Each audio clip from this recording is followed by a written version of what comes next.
What's the scariest fact you know in your profession that no one else outside of it knows? I used to be a lifeguard, and if there's one thing I learned the hard way, it's how freakishly silent drowning is. Like, it's terrifyingly quiet. Even if you think you've got an idea, trust me, you probably don't. Most people imagine, okay, so it's not a lot of noise, right? Maybe some splashing? Nope. It's dead silent. Here's the thing. Drowning isn't this dramatic, arms flailing, screaming for help scenario you see in movies. That's Hollywood nonsense. Real drowning is almost invisible. Sure, if someone's panicking right at the start, maybe there's a little splash here or there. But when it gets real, when someone's truly in trouble, silence. I once watched a grown man, an athletic dude, mind you, slip under with barely a ripple. No sound. Nothing. Even if someone manages to get their mouth above the water for a second, they're so focused on just sucking in air and trying not to die that they can't waste energy yelling. Their arms and legs, they're thrashing like mad underneath the surface, but you won't see it. You won't hear it. They're fighting a battle with gravity and water, and it's not the kind of thing that sends up red flags unless you know what to look for. That's why it's so dangerous. I'm telling you this because most people don't get it. They think, oh, I'll hear if something's wrong, or someone will scream, or splash, or do something. Nope. You won't. You'll blink, look away for a second, and when you look back, it's too late. That's all it takes. Just a second. Parents, especially, you've got to stay locked in. I don't care if you're at the pool, the beach, or even just giving your kid a bath. Don't take your eyes off them. Not for 1 second. I've seen tragedy strike because someone checked a text or grabbed a drink. And believe me, you'll never forgive yourself if it happens on your watch. It's not just about being there, it's about being fully present. I'm not trying to scare you for no reason. I've been there. I've seen it. And I can't forget it. Drowning doesn't play fair, and it doesn't give you warning signs. It's fast. It's quiet. And it's brutal. If you're near water, whether it's a backyard pool or the ocean, please pay attention. Because by the time you notice something's wrong, it might already be too late. So yeah, I sound like a broken record here, but I don't care. Don't look at your phone. Don't get distracted. Just don't. Your kids' lives are worth more than whatever it is pulling your focus away. Let me spill some tea about working as a librarian, a little-known fact that will either make you laugh, cringe, or reconsider borrowing books. You ready? Bed bugs. Yep, you read that right. Those creepy, bitey little nightmares love books, and honestly, they're way too comfortable hitching a ride on library materials. I'm not kidding. You'd be horrified at how many books get returned to the library that we have to immediately toss in the trash because they're crawling with bed bugs. And I'm not talking about a stray bug here or there. I mean full-on infestations. Like you open a book and see little critters scuttling around in the spine or between the pages. Shudder. It gets worse though. When we spot bed bugs on a returned book, we don't just quietly throw it away and move on. Oh no, it's a whole process. First, we freeze the book. Yep. Into the deep freeze it goes because cold temps kill the bugs and their eggs. But even after that, if it's bad enough, the book's a goner. Out it goes. And guess what? Those books aren't cheap. Some of them cost a lot to replace, especially if they're special editions or have a long wait list. Now, if your book comes back crawling with bugs, your account gets flagged. We'll block you from borrowing anything else until you come in. And yes, we'll talk to you. But, and here's the kicker, we're specifically told not to use the words bed bugs when we notify you. Management says it's too off-putting to the public. Like, okay, sure, let's sugarcoat the fact that bugs are basically having a house party in your book. Instead, we'll say something vague like, there seems to be a cleanliness issue with the returned material. Subtle, right? And before you ask, no, we don't call pest control at your house. We're not here to shame you, and we get that bed bugs can happen to anyone. They don't discriminate. They'll climb into your stuff whether you live in a penthouse or a studio apartment. But still, I can't help but side-eye anyone who hands over a book that's moving. Here's the real kicker, it's not just books. Bed bugs have been found in DVDs, backpacks, even upholstered chairs in the library. So if you're one of those people who loves to cozy up in the library and stay for hours, you might want to bring your own blanket, or just keep standing. So yeah, next time you borrow something from the library, maybe give it a quick inspection. And for the love of all things literary, if you do find bed bugs at home, don't send your books back without handling the problem first. Help us help you. We'd really rather not have to turn our break room fridge into a bug morgue. I work in homelessness, something most people would never guess unless they've been in this line of work. There's plenty of stuff about homelessness that's heartbreaking or even scary, and you've probably heard some of it. But one of the most shocking, gut-punch things I learned early on wasn't in any training manual or orientation. It came straight from the people I was trying to help. Here it is. One of the reasons some women experiencing homelessness don't shower or practice hygiene is because being dirty can be a literal defense mechanism. Think about that for a second. Several of my female clients have told me, point blank, that they avoid cleaning themselves or smelling nice because it helps protect them. If they're dirty, unkempt, or smell bad, they're less likely to be targeted for sexual violence when they're sleeping outside or in unsafe environments. Let that sink in. These women aren't just neglecting hygiene out of apathy or lack of resources. The lack of access is a massive issue. They're making a conscious choice to sacrifice their own dignity and comfort because it might save them from being assaulted. It's a grim, heart-wrenching layer of survival that most people would never imagine. It's a brutal reflection of the reality on the streets. For many, staying safe isn't just about finding shelter or food. It's about making yourself as invisible or unappealing as possible to avoid predators. And it's not just an abstract fear. These women live with the constant threat of violence. Every night is a roll of the dice. What's even sadder is that this kind of survival strategy often goes unnoticed or misunderstood by the public. People will look at someone experiencing homelessness and think, why don't they just clean themselves up? Without even considering the layers of trauma, fear, and calculated survival behind that choice. Hygiene, for these women, isn't just a matter of soap and water. It's tied to their safety, their mental health, and their sense of control in a world where they often have none.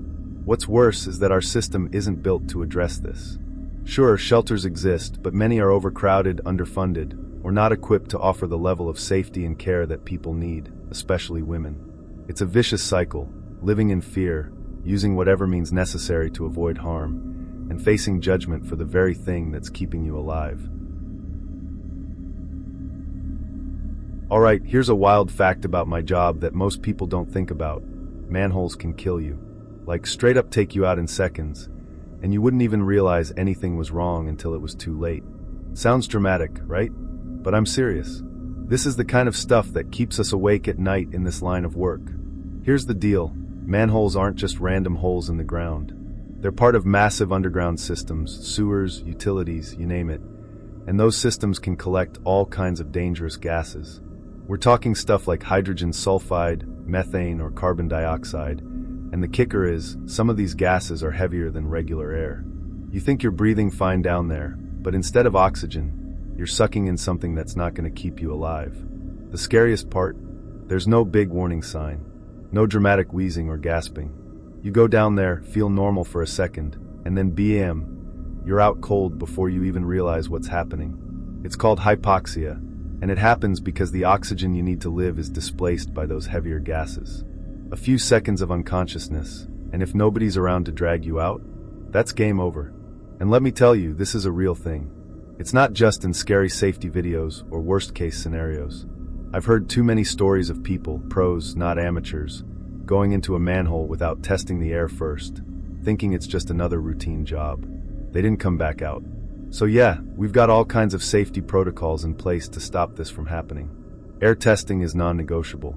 We've got these sniffer devices that can detect dangerous gases before we even think about going in. And if the air's not safe, we've got fans to ventilate it until it is.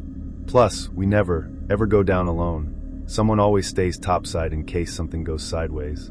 But here's the thing. Those rules exist because the risks are very real. And if you get lazy or complacent, it can cost you your life. This isn't just a lesson for manhole workers, by the way. It applies to anyone working in confined spaces, basements, crawl spaces, tanks, you name it. You can't just eyeball the situation and assume it's fine. Looks clear doesn't mean is safe. Trust me, you'd rather spend an extra 10 minutes setting up safety gear than end up a cautionary tale. So yeah, next time you see someone working in a manhole, don't just think, oh, that's a dirty job. Know that it's dangerous in ways most people can't even imagine. We're not just climbing into holes, we're climbing into potentially deadly environments every single day, and hoping that our training and equipment are enough to keep us alive. I work in a shelter. Homelessness doesn't have a type. A lot of people think it's only folks who've been living on the edge their whole lives, or people struggling with addiction. Nope. Some of the guests who walk through our doors, they're from middle-class or even upper-class backgrounds. I've met people who used to have six-figure jobs, nice cars, and fancy homes, and now they're here, trying to figure out their next meal or where they'll sleep tonight. Here's the truth: life can flip on you fast. Bad choices, bad health, bad treatment, or just plain bad luck, it doesn't discriminate. You lose your job, your marriage falls apart, or a health crisis wipes out your savings, and suddenly, you're in a position you never imagined. I've seen it happen to people who thought they were untouchable.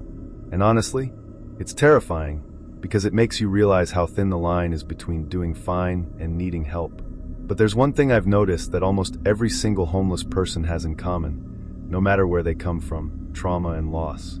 It's not always obvious at first, but when you sit down and talk to someone, you see it in their eyes, hear it in their stories. They've all lost something: family, stability, dignity, safety, or even just hope. And that trauma, it doesn't just hurt in the moment. It changes people. It shapes how they trust, how they cope, and how they move through the world. What a lot of people don't realize is how isolating homelessness is. People judge you differently, treat you like you're invisible, or worse, like you're dangerous or dirty. For someone who grew up in a normal life, that shift can be especially brutal. It's not just the lack of a roof over their head, it's the stigma, the shame, and the feeling of being forgotten by society. Working in a shelter has taught me a lot about resilience. The people I meet are tough in ways you can't even imagine. They've been through hell and are still here, still fighting, still hoping for something better. But it's also taught me about compassion, because if I've learned one thing, it's that homelessness isn't a them problem. It could happen to any of us. I've told a few friends this, and I will share this with you. Working in banking, and what most people don't realize, fraud is everywhere, and it's scary how easy it is to become a victim. The part that shocked me the most, though, how little can be done to get your money back once it's gone. People think, oh, the bank or the police will fix it. Spoiler alert, they usually can't. When I worked in banking, we'd see fraud cases all the time. And I'm not talking about a couple here and there. It was constant. From fake checks to stolen debit card info, people were losing hundreds, sometimes thousands of dollars. The worst part was when someone would come in, wide-eyed and panicked, saying, "All my money's gone. What do I do?" And we'd have to explain that recovering it wasn't going to be quick, or even guaranteed. Here's the kicker. Most fraud happens so fast that by the time you even realize it, your money is already gone, often overseas or into untraceable accounts.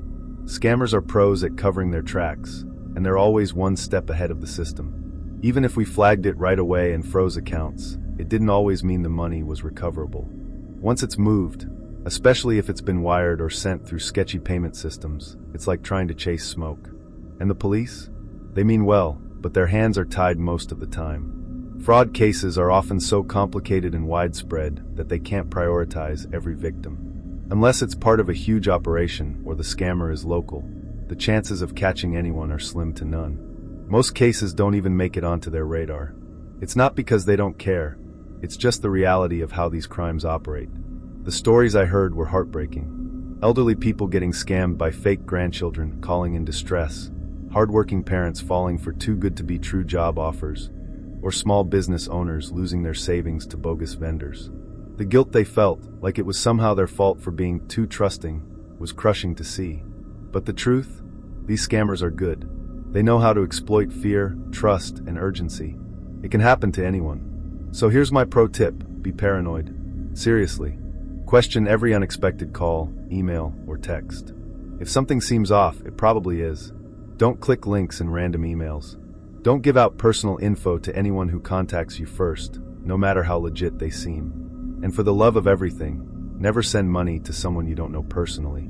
Working in banking opened my eyes to how vulnerable we all are, and how much work still needs to be done to protect people. But if there's one thing I can leave you with, it's this: staying alert and skeptical is your best defense. Because once the money's gone, it's a long, uphill battle to get it back, and sometimes you never do. Worked as a chef for many years.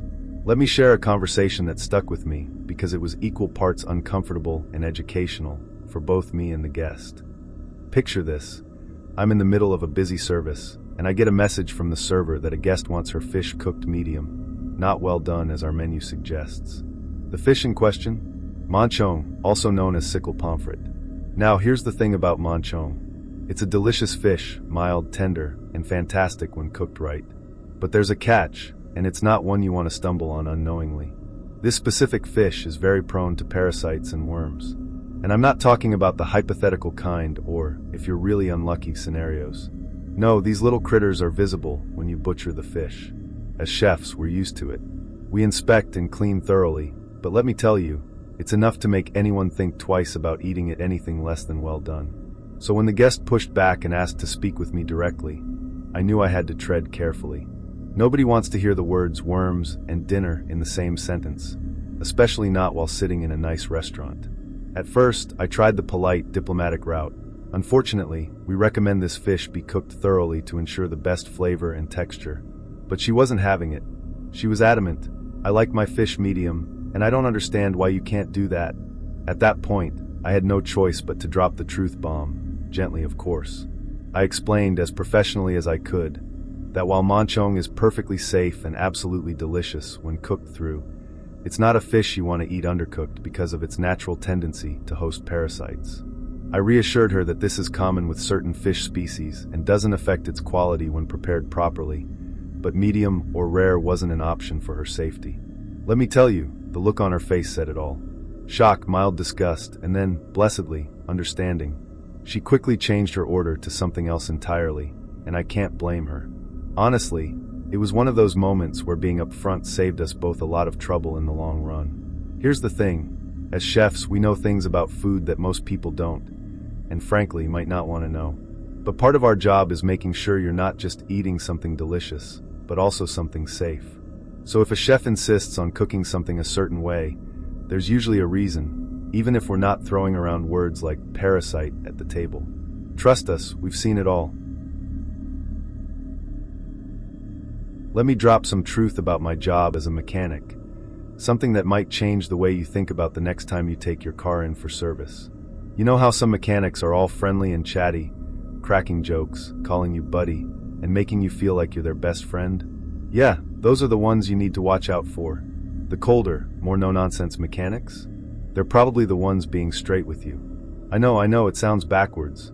But here's the deal. The overly friendly types often rely on charm to distract you while they're padding the bill or upselling you on work your car doesn't even need. They'll make you feel good about spending more money than necessary, and by the time you leave, you're thinking, wow, what a great guy. Meanwhile, you've just dropped a few $100 on a repair that could have waited or wasn't needed at all. Now, I'm not saying all friendly mechanics are shady. Some genuinely love people and want you to have a good experience. But in my experience, if someone's laying it on too thick, you should start asking questions. Why? Because a good mechanic doesn't need to butter you up. Their work speaks for itself. They don't care about being your buddy. They care about fixing your car right and sending you on your way.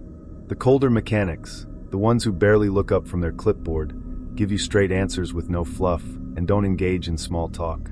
Those are often the most honest ones. They're focused on the job, not on making you feel warm and fuzzy. They'll tell you what's wrong, what needs fixing now, and what can wait, without trying to scare you into repairs you don't need. They're not in it for the charm game. They're in it to get the job done. Here's a little insider tip. If a mechanic throws out a laundry list of urgent repairs, ask them to prioritize.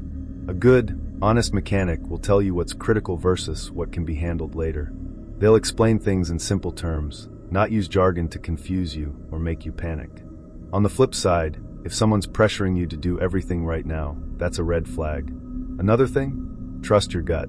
If something feels off, don't be afraid to ask for a second opinion. Any honest mechanic won't mind if you want to double-check their work. In fact, they'll encourage it because they know they're giving it to you straight. Something about working in education that might blow your mind, and not in a good way. Kids are falling way behind where they should be, and it's worse than most people realize. And here's the kicker. Instead of fixing the problem, the system just keeps pushing them through. It's like putting a band-aid on a broken leg and saying, "Good enough." I'm not exaggerating when I say this.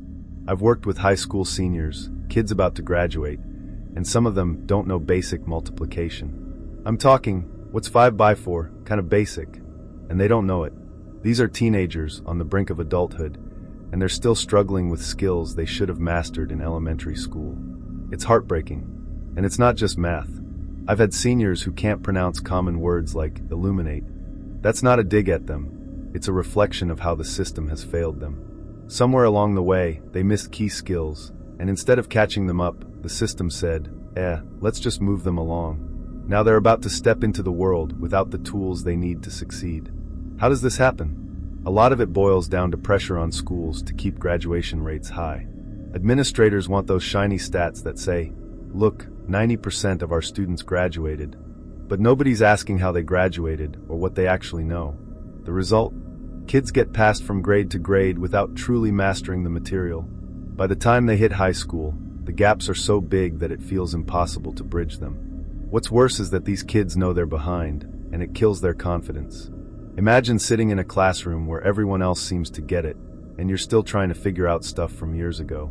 That feeling of being constantly behind makes it hard to even want to try. And when you've been told over and over, you're doing fine, only to realize you're not ready for the real world. That's devastating. It's not just about the kids either. Teachers are stretched so thin. They're trying to teach current grade level content, while also helping kids who are years behind catch up. But there's only so much time in the day, and most classrooms don't have the resources to give struggling kids the one-on-one help they need. Teachers see the gaps, they want to help, but the system isn't built for it. The whole thing feels like a train wreck in slow motion. These kids deserve better. They're smart, they're capable, but they've been let down by a system that prioritizes numbers over real learning. It's frustrating, it's unfair, and honestly, it's terrifying when you think about what it means for the future. Child protection. The people most likely to harm your child, or you, aren't strangers lurking in dark alleys. They're the people already in your life. Family members, friends, close acquaintances. The ones you trust. It's a harsh reality, and it's not one people like to talk about, but it's one of the biggest things I learned on the job. We've all been taught to fear the stranger danger, right? The shady guy in the van, the unknown face in the crowd. And sure, those dangers exist, but they're rare compared to the harm that happens behind closed doors. The truth is, when you lock your doors at night, you're not just keeping bad people out. You might also be locking the real danger in. In most of the cases I handled, the people hurting kids weren't some random strangers. It was a parent, a step-parent, an uncle, a sibling, or even a close family friend. These are people the child knew, trusted, maybe even loved. And that's what makes it so much harder to deal with. The betrayal, the confusion, the layers of manipulation, it's heartbreaking. Here's the part no one likes to admit. It's not always easy to spot. Abusers often hide behind charm or authority. They know how to manipulate not just their victims, but the people around them. I've seen families in complete denial saying, "There's no way he could have done that," because the person in question is the last one they'd suspect. But the statistics don't lie.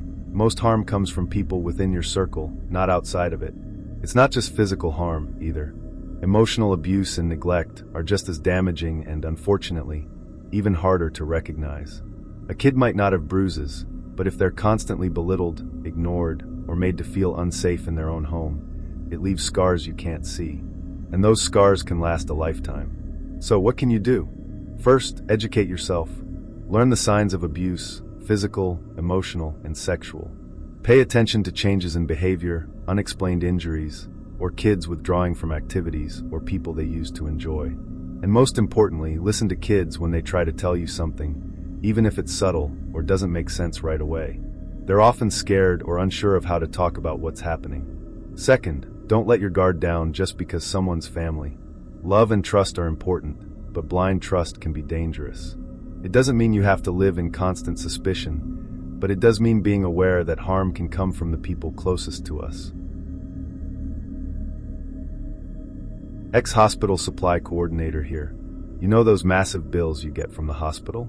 The ones that make your eyes pop out when you see the cost of something as basic as an 4-bag. Yeah, here's the thing. We didn't pay anywhere near that. Take that 4-bag, for example. You see it on your bill for $1,000. Want to know what we actually paid for it? About 79 cents. Yup, you read that right. Not $79, just 79 cents. It's like highway robbery in reverse, but you're the one getting robbed. And it's not just the 4 bags. We get cases of medical supplies at prices that are so low, they sound like clearance sale items. Diapers for patients? About $1 a case. A case! But when it shows up on your bill, it's marked up so high it feels like you're buying designer baby gear instead of basic hospital supplies. Now, before you get too mad at the supply team, let me just say, we're not the ones setting the prices. Our job is to find the cheapest, most reliable supplies we can, and trust me, we stretch every penny. But once those supplies hit the system, that's where things go wild. Hospitals add on all these overhead costs, staff, facilities, insurance, administration, and the markup skyrockets. Here's the thing most people don't realize. Hospital billing isn't about the cost of the stuff itself. It's about everything else that keeps the hospital running. Still, when you see $1,000 for something that costs less than $1, it's hard not to feel like you're being taken for a ride. Let me tell you something about being a nurse that most people don't realize. Hospitals are not perfect, and things can go wrong, even in the best ones. I can't count how many patients I've seen come in for something routine, like a minor procedure or a simple checkup, only to leave with complications that change their lives forever. And the worst part, a lot of it comes down to human error. Here's the thing, hospitals are busy, chaotic places. Staff are stretched thin, and everyone's trying to juggle a million tasks at once. Sometimes it's a rushed decision, a missed detail, or just pure exhaustion, but mistakes happen. Maybe it's a medication mix-up, an infection from a procedure, or a complication that could have been caught if someone had a little more time to double-check. Whatever the case, it's scary to see how easily things can go sideways. People tend to think of hospitals as these infallible places where nothing goes wrong and everyone is at the top of their game 24/7. But the truth is, healthcare workers are human, and the system isn't always set up for success. Even the best doctors and nurses can miss things when they're under pressure or dealing with too many patients at once. So what can you do? Advocate for yourself. Speak up. Ask questions, even if you feel like you're being annoying. Double-check what meds you're being given. Make sure you understand your care plan. And don't be afraid to get a second opinion if something doesn't feel right. You know your body better than anyone else, and your voice could be the thing that prevents a mistake. Electrical safety work for power systems in large factories, and those things can be nightmare fuel. Everyone knows about electric shock. You touch something that is live, and the electricity passes through your body. It can cause you to lock up, grip, and be unable to let go, or even kill outright. Fewer people know about electric arc flash. Instead of the electricity going through you, it can go through the air to reach another conductor. Doing this creates an immense amount of heat that essentially causes a small explosion. Small arc flashes are scary but survivable with the right PP, arc-rated, not just fire-resistant. Large arc flashes are only survivable in arc flash suits that are just bomb suits. People outside of electrical work probably aren't familiar with arc flash suits, but electricians can tell you they're no joke. And they shouldn't be, because that level of heat turns you from biology into physics very quickly. I work in a state mental health care hospital. We have many patients with violent history, even some that are incarcerated, but placed in the hospital for competency evaluation or as a judgment penalty. They tell many stories to new employees in orientation. One is told to emphasize the importance of observing and protecting patients in temporary restraint. Many years ago, before they had the rule of continuous 1:1 observation on restrained patients, a man was placed in a restraint chair and left alone for several minutes in a hallway. Another patient came up and decided to pull the restrained man's eyes out. I can't imagine being in that poor man's position. We have to sit in the restraint chair and be strapped down during training, so we see how it feels to be unable to move, and to emphasize the importance of fixing the straps so the patient can't harm themselves or anyone else, but also not so tight that they lose their breath or regular blood flow. When my turn came, I kept thinking about the terror that man must have felt. Unable to move, unable to escape or fight back. The only chance of help is to call for staff that you also don't trust because they just put you in this position. It's so screwed up. When you go to trial, the truth doesn't matter one lick. It's only what the evidence can show. So many clients struggle with this concept. In a criminal case, if you go to trial and lose, you will most likely get a harsher sentence than you think. Elected judges believe they have to appear tough on crime, and hope that threat will convince you to take a plea deal so they have fewer cases on their trial docket.